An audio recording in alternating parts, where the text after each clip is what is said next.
Les politiciens nous disent que les alliances se font et se défont. Je vais vous parler de l'histoire d'un monsieur. Il est sans doute l'un des Katangais le plus intelligent que la province du Katanga ou du Grand Katanga n'ait jamais connu. Il s'appelait Ngunz Karlibond. Ngunz Karlibond, lorsque la guerre de 1977, au mois d'août, la première guerre du Shaba va éclater, Ngunz Karlibond était ambassadeur de la RDC aux États-Unis. Vous voyez la confiance. Être ambassadeur de la RDC aux États-Unis n'était pas facile parce que d'abord, il parlait plusieurs langues. C'était un polyglotte. Il était très intelligent. Alors Mobutu l'avait placé ambassadeur. Alors quand Mobutu, après les enquêtes, Mobutu a découvert que cette guerre du Shaba là, Ngunz Karlibond aussi était derrière. Alors Mobutu va le faire appel à rentrer au Congo pour lui dire non, viens, il y a une mission secrète que je vais te confier. Et nous sommes là au mois de septembre. La guerre avait commencé au mois d'août, Mobutu l'avait calmé. Et puis au mois de septembre, Ngunz arrive à Kinshasa, il a été arrêté. On l'a ravi les passeports, il fut arrêté. Et puis quelques temps après, allez, on le met en prison. Il a été condamné à mort à la peine capitale. Donc la peine capitale a existé depuis très longtemps pour trahison pour la nation. Mobutu appliquait déjà ça. C'est pourquoi tu vois, Mobutu était très respecté parce que là, tout le monde avait peur. Hein? Tout le monde avait peur. Alors, qu'est-ce qui s'est passé? La pression occidentale était tellement grande et paraît-il que Ngunz lui-même avait aussi confessé ce qu'il avait fait et Mobutu l'avait libéré. En 1979, Mobutu va lui donner un poste, je crois, d'un commissaire d'État dans un ministère, je crois, un ministère des Affaires étrangères. Puis, finalement, il va le mettre, il deviendra Premier ministre, donc Premier commissaire d'État, comme on l'appelait encore. Il sera Premier ministre en 1980. Mais Ngunz n'était pas très rassuré avec Mobutu. Il a travaillé en 1980, puis arrivé en 1981, il y a un voyage qui s'était ouvert en Belgique. Ngunz a profité pour partir et c'est là qu'il va démissionner. Il va dire non, non, je ne suis plus Premier ministre. Il est parti en exil. Et il va partir en exil. C'est là qu'il y avait une grande séparation de Ngunz Karlibond avec Mobutu. Ngunz était parti et c'était fini.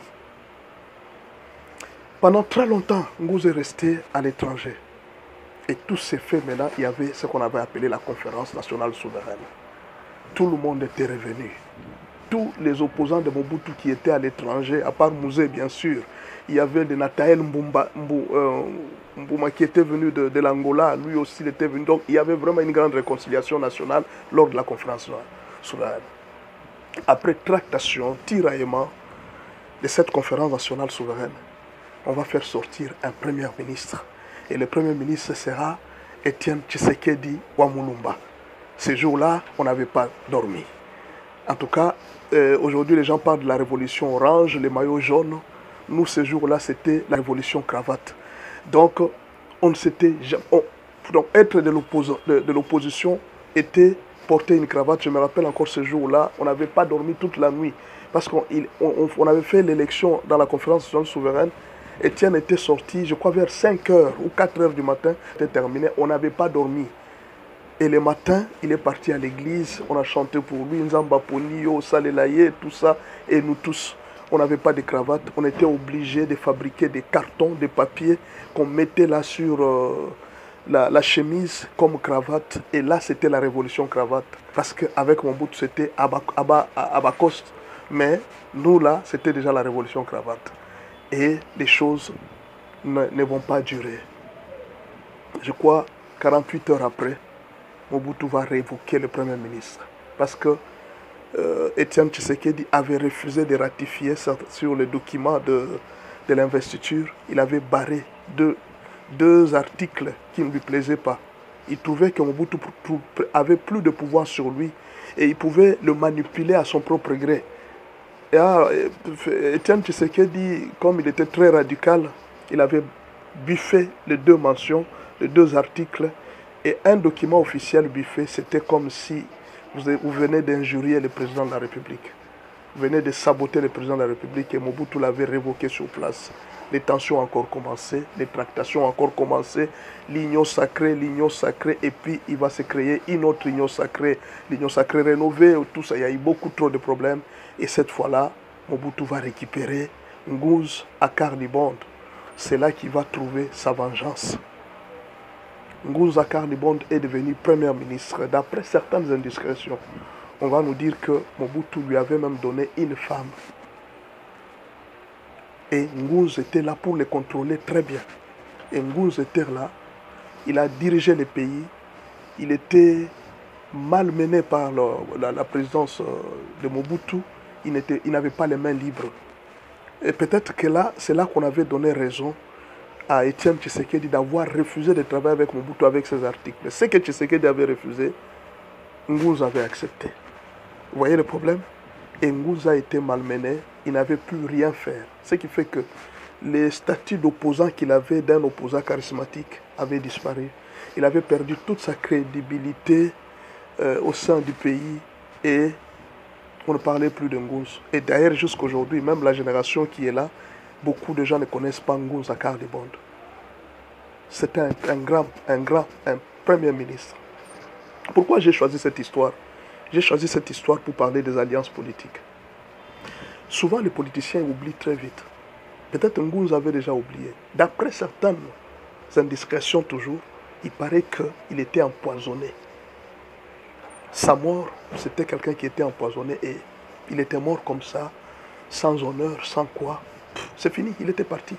Et jusqu'aujourd'hui, personne ne parle de lui. Il n'y a aucune avenue dans ce pays qui a son nom. Je ne sais pas, peut-être je n'ai pas encore marché dans toute la RDC. Peut-être au Katanga, il y a une avenue qui s'appelle Ngouze à Carlibonde. Si vous êtes du Katanga, vous pouvez me dire si vous connaissez une avenue où on a nommé Ngouze Carlibonde. Il faut faire attention avec les alliances politiques. Vous savez, quand vous avez déjà humilié un politicien, vous l'avez déjà dénigré, vous l'avez déjà fait du mal. Parce que quand Ngouze était à l'étranger, c'est sûr qu'il parlait contre Mobutu. Parce qu'il était dans l'opposition. Mobutu l'a trouvé. Il a récupéré son ennemi. Et Mobutu l'avait achevé. Quand je parle d'achever, pas seulement tuer, mais la carrière politique de Ngouze à Carlibonde était achevée. Toute opportunité qu'on vous présente dans la vie, il ne faut pas toujours prendre. Toutes les opportunités ne sont pas opportunités pour vous. Il y a des choses que vous pouvez refuser. Si demain vous avez travaillé avec un politicien, que vous l'avez humilié, n'oubliez pas que le retour existe. Ce politicien un jour peut se venger contre vous. Il peut s'approcher de vous, vous montrant toute la gentillesse possible. Mais il faut faire très attention. Il peut aussi s'approcher de vous pour vous éliminer ou pour vous détruire. Vous devez faire très attention avec les alliances politiques. Travaillez avec des gens dont vous êtes sûr. Ne faites pas de complaisance en politique. Ne faites pas un jeu en politique. Vous pouvez perdre votre vie. On peut insérer une personne qui vient vous montrer toutes ses dents, qui vient même s'humilier devant vous, vous montrer toute sa gentillesse, mais la personne s'approche de vous pour se venger de tout ce que vous avez dit de mal contre elle. Vous devez faire très attention avec les alliances politiques. Toute alliance politique n'est pas bonne alliance politique. Ne soyez pas distraits en politique. En politique, on ne donne pas de cadeaux aux gens. En politique, on ne joue pas. Vous devez être conscient de ce que vous êtes en train de faire. Vous devez être sûr des engagements que vous êtes en train de faire. Il n'y a personne qui peut vous laisser une opportunité comme ça. Il n'y a pas de pasteur en politique. Il n'y a pas d'homme parfait en politique. En politique, ce sont des coups bas. En politique, ce sont des plans machiavéliques. Parce que tout le monde est en train de chercher le pouvoir. Tout le monde est en train de chercher son intérêt. Et Mobutu avait trouvé une occasion. Certainement, c'est ça que moi je pense, c'est mon analyse personnelle, de se venger d'un ennemi qui avait peut-être sali sa réputation aux États-Unis pendant très longtemps.